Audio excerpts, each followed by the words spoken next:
Ted Bundy and the Green River Investigation. On October 1, 1984, Ted Bundy wrote a letter to Detective Bob Keppel and Lieutenant Dave Reichert to offer his helping in catching the elusive Green River Killer. Bundy had taken an interest in the case, but had an ulterior motive for helping investigators. Firstly, he would get to talk about his favorite subject, serial murder, and secondly, he wished to put an end to the Green River Killer, who was fast becoming more prolific a serial killer and would soon surpass Bundy's alleged high murder count of 22 kills. His only condition was that all communications and correspondence between himself and members of the task force be kept away from the press. The Green River investigation had been ongoing in Washington since the first bodies were found floating in the Green River in July and August 1982. Unlike Bundy's victims, who were all Caucasian female students, the Green River Killer chose his victims from amongst Washington's red light districts and did not discriminate on race, choosing both Caucasian and African American women as his victims. Detective Keppel hoped Ted Bundy would provide a unique insight into the killer's motivations and pathology, something the police were unable to do. In his letters to Keppel, Bundy referred to the killer as the Riverman, and believed the key to identifying him was to find the locations where he placed the bodies. He suggested the police should stake out the latest dump site and continue surveillance to await the killer's return.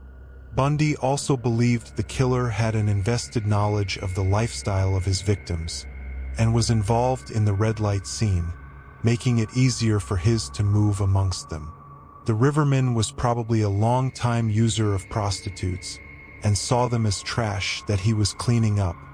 Bundy stressed that the reason it was so difficult to catch the Green River Killer was because he had access to a wide variety of victims, and due to the nature of their work, they would not be reported missing for some time due to the disregard some police officers had for missing prostitutes. He believed the killer was possibly posing as a cop, and luring his victims in by posing as someone they would trust not to harm them, putting the women at ease, which made them more vulnerable to his method of killing. When Keppel and Reichert met face to face with Bundy, he was led into the small interrogation room with chains around his wrist, waist, and ankles. The detectives soon took charge of the situation to ask Bundy questions about his theories. When asked how the killer was selecting his victims, Bundy could offer no additional information besides his own theories, but did put forward the idea that the killer was dumping bodies closer and closer to where he potentially lived and had been refining his skills with each murder. Asked if he thought the killer would stop, Bundy said he thought not, believing he would most likely move to another location, like he had done when the investigation in Washington had become too intense. But he thought the killer was dumping bodies in several different locations to confuse police and prevent them from detecting any pattern to his behavior. During questioning, Bundy often switched between first and third person, almost as though he was imagining himself as the Riverman, putting himself in the perspective of the killer. When Keppel asked how the killer was managing to select his victims and remain active, Bundy suggested he was parking his vehicle away from the strip and then approaching the victims on foot. The only time Ted Bundy refused to help was when the detectives asked him what he thought the killer was doing with the victims after he murdered them. Bundy appeared visibly embarrassed and remained silent until a new line of questioning resumed. Keppel would revisit Bundy on several occasions, in relation to the Green River investigation and also to get him to confess to his own crimes. He once commented about his own lack of confession. "Walking right up to the edge regarding confession is a thrill, but I can't do it. I haven't allowed myself to choke." He continued to confide in FBI Special Agent Bill Hagmaier of the FBI's Behavioral Science Unit, who formed a special relationship with Ted Bundy and was struck by his obsession with murder and his almost reverence towards the act of killing itself. He continued to offer his insight into the work of other serial killers and the FBI's ability to catch them. He told Hagmaier sometime in 1985, "You're like a fisherman who fishes for years and catches a small fish, sometimes a medium fish. You get lucky and get a big fish. But you know there's a real big fish under there that always gets away. You and your group are going to get a lot of serial killers and they're going to help you. But with the real good ones, the only way you're going to know what goes on under the water is to go under the water. The fisherman drowns going underwater. But I can take you there without drowning. If I trust you, and if I decide. Somewhat candy, but a severed foot is the ultimate stocking stuffer. Merry Christmas, my dear. Ted Bundy's Death Row Confessions. Ted Bundy's execution date was set for March 4, 1986 for the Chi Omega convictions, but the Supreme Court issued a brief stay of execution, which was then rescheduled for July 2nd. He then took the opportunity to confess to some of his crimes to his lawyer Polly Nelson and Bill Hagmaier. He finally admitted to revisiting the Taylor Mountain and Issaquah crime scenes. There he performed sexual acts with the victims' remains, sometimes lying with the corpses and spending the night until decomposition prevented him from further interaction. He would often travel large distances to revisit his dumping grounds and had a fear of running out of gas, which accounted for why he spent so much of fuel.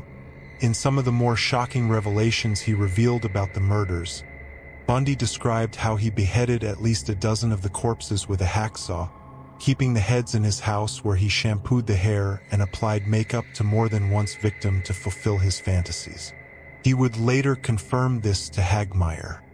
He told him that he carried the heads around with him for days and kept as many as 4 or 5 heads at home with him at the same time.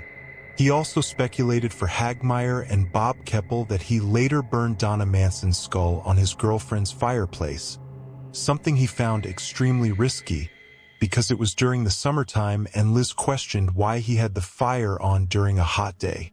He commented regretfully, "Of all the things I did to Liz, this is probably the one she is least likely to forgive me for. Poor Liz." He also admitted to using the hacksaw to remove the victim's hands, which he also carried around with him in a bag for several days. Psychologists believed this was Bundy's souvenirs, and that by carrying them around with him, he felt powerful because he was taking the risk of being caught. With only 15 hours until his scheduled execution on July 2nd, the 11th Circuit Court of Appeals stayed indefinitely and the Chi Omega case was subject to review to assess Bundy's mental competency to stand trial. A new date was set for November 18, 1986 for the Leach conviction, which was stayed the day before. Ted Bundy drawings. In late August 1986, a series of 5 sketches were delivered from the Florida State Prison. Known as the Ted Bundy drawings, these artwork pieces were allegedly drawn by incarcerated serial killer Ted Bundy. Each of the 5 sketches depicted not his victims or crimes, but rather depicted a series of images that utilized metaphors and allusions, most likely as a possible window into his psyche.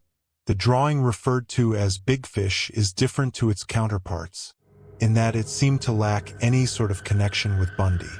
It wasn't until 1989, when the Fisherman's Story was published, that it became apparent that Bundy had referred to himself and other prolific serial killers as Big Fish, who the FBI will sometimes catch. When the Supreme Court denied a motion to review the ruling, a final execution date was announced for January 24, 1989. Having exhausted his appeals, he with nothing to gain by denying his guilt, and commented about his constant denials.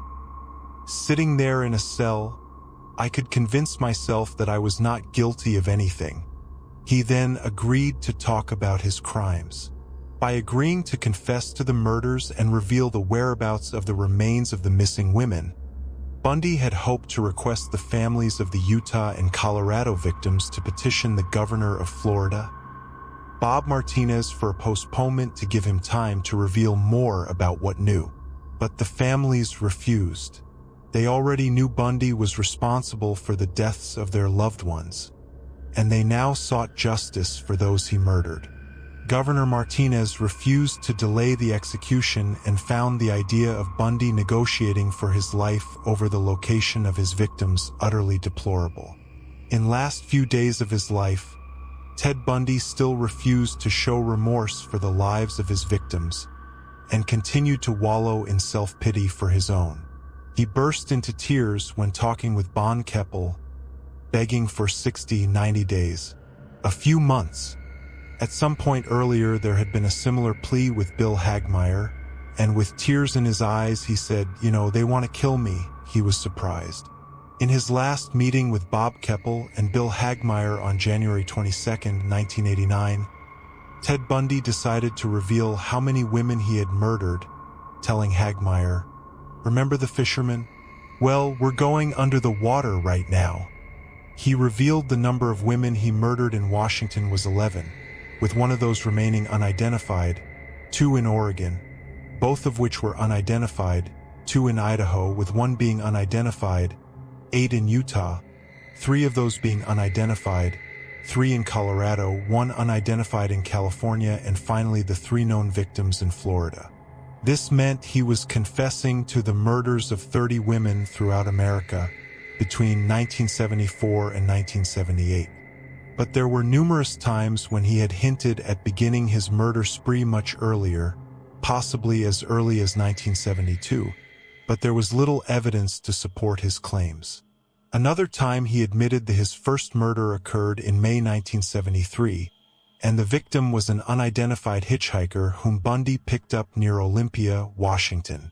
When Hagmaier pressed him for a final tally and put forward the number 36, Bundy replied, "Add 1 more and you have it." Some of the dead Bundy could not identify, and their identities have remained unknown ever since.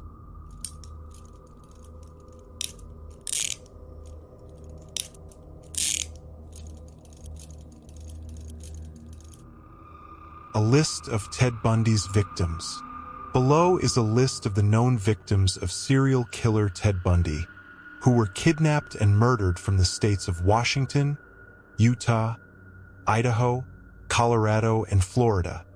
Between 1974 and 1978, Karen Sparks, attacked on January 4, 1974, and survived. Bundy entered her home, attacked and beat 18-year-old Karen Sparks about the head. He then used a bed rod torn from the headboard and rammed it into her vagina, causing internal injuries. Linda and Healy, murdered on January 31, 1974. Bundy entered her home, bludgeoned her with a crowbar, and then kidnapped 21-year-old Linda and Healy, taking her to Taylor Mountain, where she was raped after being bludgeoned to death. Her body was then buried, and Bundy returned to the site several times to engage in necrophilia with the corpse. Donna Manson, murdered on March 12, 1974, picked up by Ted Bundy at tavern and taken back to his rooms where they drank alcohol and had consensual sex. Bundy admitted he bludgeoned 19-year-old Donna Manson with a crowbar, then strangling her and having sex with her corpse. She was then decapitated and her body was dumped at the Taylor Mountain.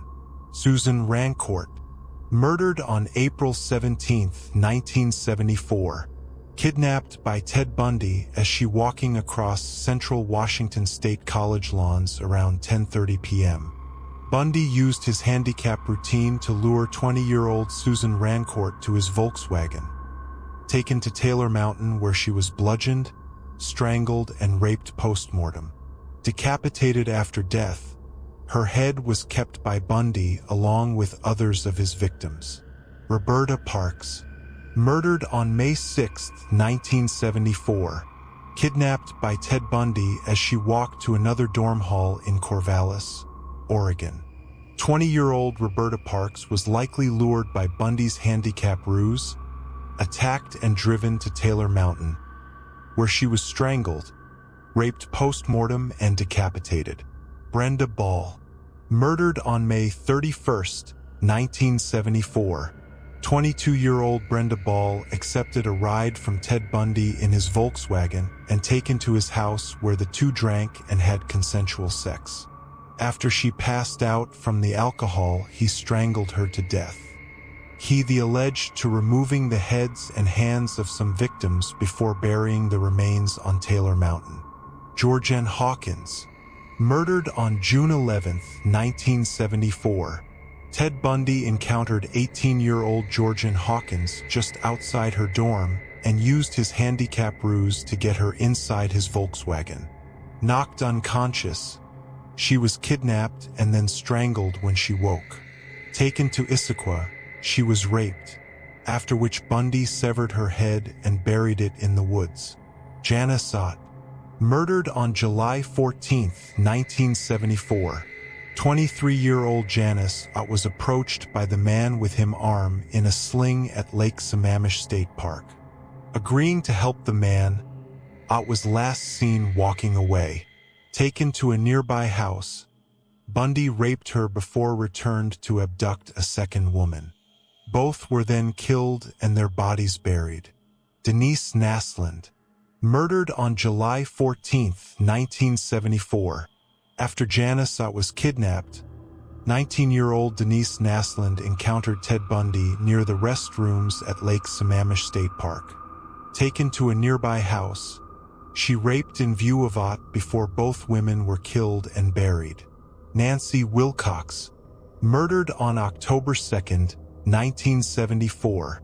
When Ted Bundy moved to Utah, 16-year-old Nancy Wilcox was his first victim there and spotted her when passing in his Volkswagen.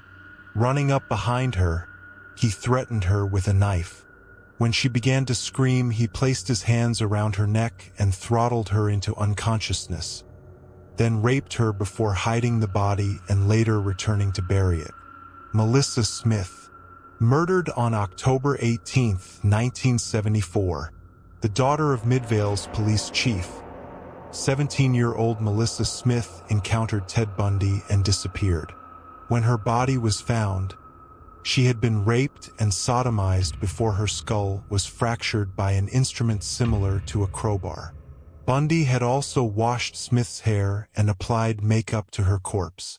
Laura M., murdered on October 31, 1974. Kidnapped on Halloween 1974, Laura M. encountered Ted Bundy. Her body was found a month later on a river bank at the Wasatch Mountains. Her face had been beaten beyond all recognition, and like Melissa Smith, she had been sexually assaulted. Carol Duranch, attacked on November 8, 1974, and survived. Kidnapped by Ted Bundy, who was posing as a policeman. Duranch was lured to his Volkswagen but managed to fight him off and escape. Debbie Kent, murdered on November 8, 1974. Kidnapped by Ted Bundy on the same day that Carol Duranch was attacked, Debbie Kent was taken from the parking lot at Vermont High School. A Volkswagen was seen speeding away from the scene. Kent's body was never found. Karen Campbell, murdered on January 12, 1975, during a skiing trip to Snowmass, Colorado with her fiancé. 23-year-old Karen Campbell went missing as she returned to the hotel room after encountering Ted Bundy. Her body was found later the same month. She had suffered several blows to the head and had been raped.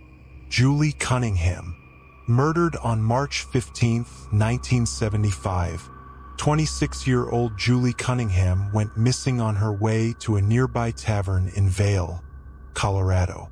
Ted Bundy was in the area that day and later speculated how he saw her walking and her if she would help him because he had a sling on his arm. After she agreed, he struck her on the head with a crowbar and bundled her into his car. When she regained consciousness, he hit her again and then pulled over and strangled her to death. Her body was buried at an isolated spot.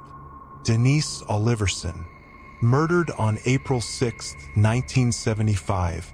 When 25-year-old Denise Oliverson decided to go for a bike ride to visit her parents at Grand Junction, Colorado, she came across Ted Bundy, who requested she help him. Her body was never recovered. Lynette Culver, murdered on May 6, 1975.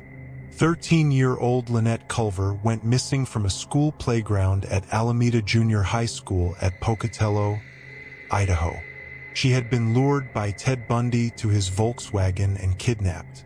Her body was never recovered. Susan Curtis, murdered on June 28, 1975. 15-year-old Susan Curtis was attending a youth conference and left her friends to walk to the back of the dorm when she was abducted from the campus of Brigham Young University. She was seen again and her remains were never discovered.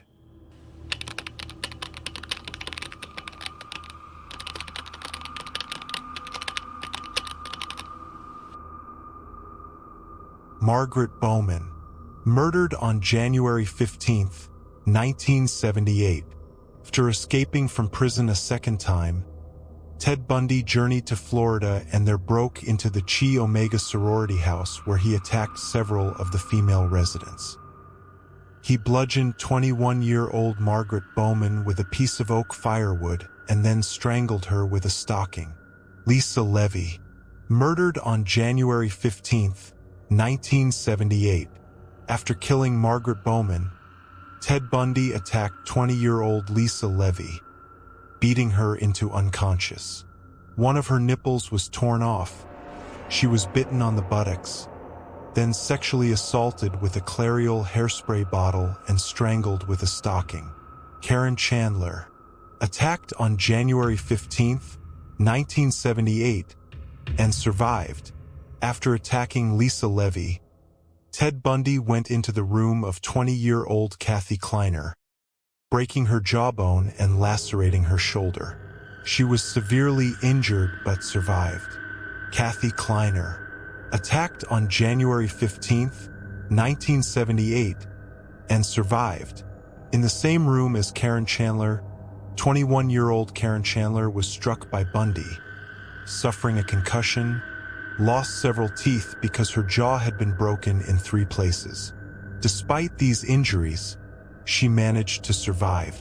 Cheryl Thomas, attacked on January 15, 1978, and survived.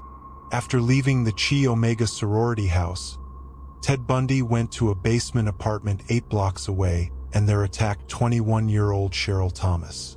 She was found lying diagonally across her bed, her face turning purple with bruises and barely conscious, whimpering in pain.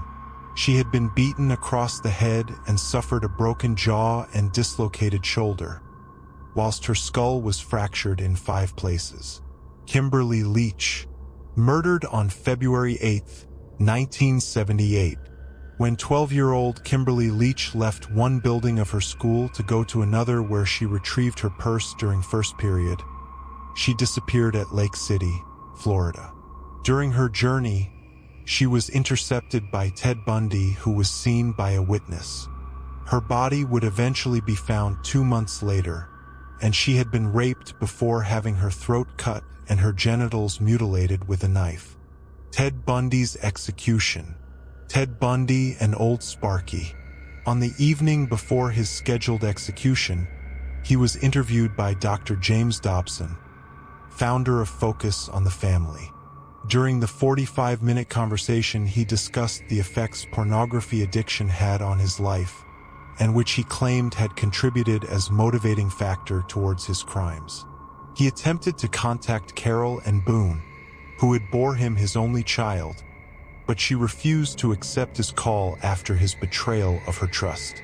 She had championed Bundy's cause when everyone else believed his guilt, and his final confessions were deeply upsetting for her.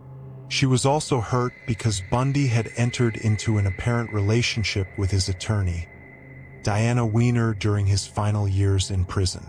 On January 24, 1989, hundreds of people gathered outside Florida's Stark prison, eagerly awaiting Ted Bundy's last moments. Many were holding up placards which read, "It's Friday, Ted," and others wore t-shirts with slogans such as, "Friday." Bumper stickers were common in Florida and other states where he murdered young women that read, "I'll buckle up when Bundy buckles up." Radio stations in Indianapolis held a Bundy countdown, and others played a parody of "On Top of Old Sparky" hours before his execution. There was an almost carnival atmosphere to the proceedings, with a small number of human rights activists strongly opposed to capital punishment wishing his reprieve, whilst most were anxious to see him die and were setting off firecrackers, dancing and chanting, "Burn Bundy, burn," as his final hours approached. Ted Bundy was led into the execution chamber a little after 7 a.m. and strapped into the electric chair, known as Old Sparky. His last words before the black hood was placed over his head were to his defense attorney Jim Coleman and his minister Fred Lawrence, telling them, "Jim and Fred, I'd like you to give my love to my family and friends." The executioner threw the switch and his body went stiff and rose momentarily from the chair. A minute later, when the power was switched off, his body slammed back into the chair. A doctor then felt his pulse and he was pronounced dead at 7:16 a.m. As his body was taken outside in a white hearse, loud cheers rose from the crowd. His body was taken to Gainesville, where it was cremated and his ashes were scattered at an undisclosed location, in accordance with his will, in the Cascade Range of Washington State.